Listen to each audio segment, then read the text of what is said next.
Welcome back to the cryptoworld channel, everyone. My name is Josh, and right now we are seeing a Bitcoin signal that has only ever happened 3 times in the last 13 years. So I'll be covering that and so much more later in this video. Definitely stick around.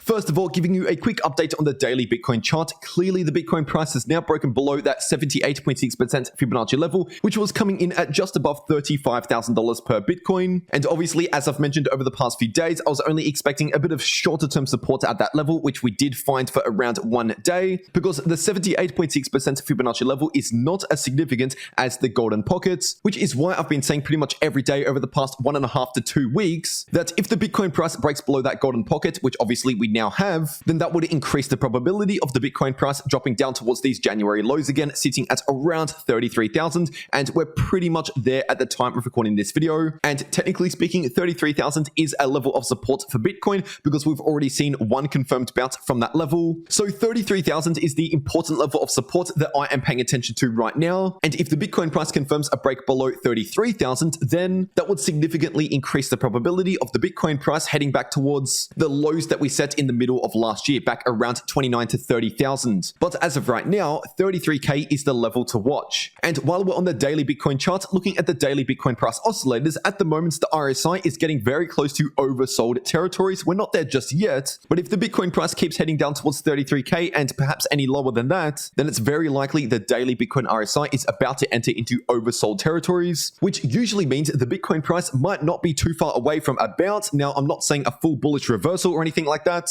but just some sort of bounce in the Bitcoin price usually happens when we get into oversold territories on the daily Bitcoin RSI. But once again, I want to make it clear that the daily Bitcoin RSI isn't in oversold territories just yet, but it is getting close. And looking in the daily Bitcoin MACD, this is showing an increase in bearish momentum, which is what I said would happen just a few days ago. If you've been keeping up with my Bitcoin update videos, you would know that as soon as we saw a daily candle close below 37,000, then that invalidated a bullish divergence we were forming right here on the 12-hour time frame. And during that time period right there, while we were forming that bullish divergence, we were seeing less momentum in the trend. You can clearly see compared to the first few weeks of April, towards the end of April, we didn't see as much bearish momentum. But then what I said as soon as the Bitcoin price broke 37,000 is that this bullish divergence is now invalidated. It is out of play, meaning that we can see an increase in bearish momentum similar to those first couple of weeks of April. And obviously, if you take a look at this overall bearish trend that has been forming ever since April, this has played out very nicely so far. But something that still has a while to play out is this bear flag on the 3-day Bitcoin chart, which gives us a technical price target at around $25,000 per Bitcoin. Now, keep in mind, this is just one price target from one pattern, and of course, we are not guaranteed to go to those prices. So that's why I'm first focusing on that 33K level of support, and then anything below that,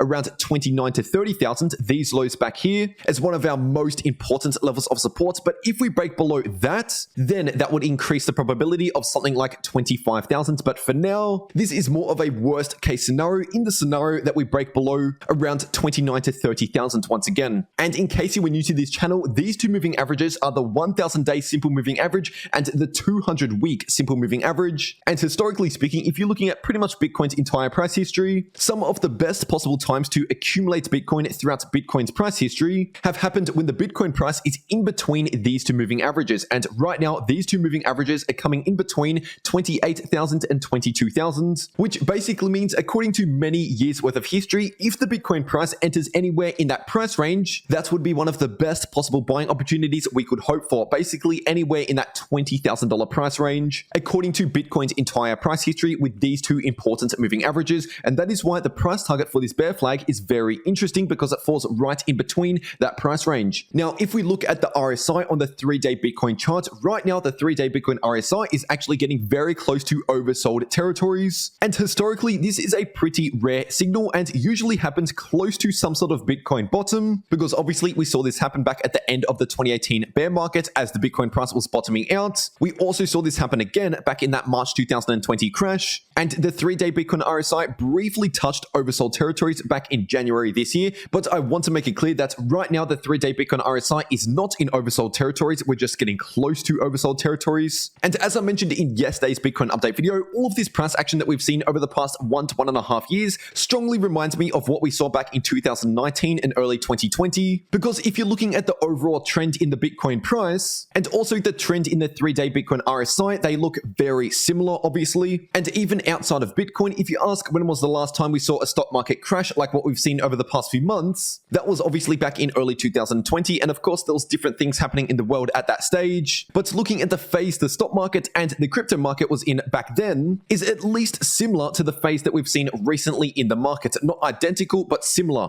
And zooming all the way out to the monthly Bitcoin chart, looking specifically at the monthly Bitcoin RSI, right now the RSI is sitting pretty close to the middle at around 50, approaching the lower half of the overall RSI indicator on the monthly time frame. And we have only ever seen this happen just 3 other times in Bitcoin's entire price history. So over the last 13 years, we have only ever seen the monthly Bitcoin RSI do this just 3 other times. And if you're actually looking at where those 3 other times were in the market, that was back during the end of the 2014 bear market leading into 2015, which back then, judging from the price action, was an incredibly boring time period in the market, especially in 2015, we were mostly heading sideways. And then this happened again at the end of the 2018 bear market when everyone thought Bitcoin was dead. And then this briefly happened again in early 2020 when the stock market was crashing and the Bitcoin price had one of its worst days in its history, a 50% crash in just one single day. And I remember during that time period as well, almost everyone in the market at that stage thought Bitcoin was dead forever. But usually when the Bitcoin price has been very bearish or very boring, basically when everyone has lost hope, everyone thinks Bitcoin is dead, it's usually during those times in the market that turn out to be one of the best opportunities to accumulate Bitcoin. Of course, that is not financial advice. I'm just telling you what has happened throughout Bitcoin's history so that we can potentially use this information to prepare what might be coming next. But right now, the monthly Bitcoin RSI hasn't crossed into the lower half just yet. We're still just above 50. And of course, I'll be sure to keep you updated on this chart in these videos and in real time over on my Twitter. So if you haven't followed me over there, make sure you're doing that. And the link to my Twitter is down below in the description and in the pinned comment. And if you want to maximize your profits in crypto, no matter if prices are going up, down, or sideways, then make sure to check out one of these uploads popping up right here on your screen. Because in both of these videos, I reveal how I continue to make money in crypto, even if prices are going down. But anyway, that is it for this update. I really hope you enjoyed, and I'll see you all in the next video.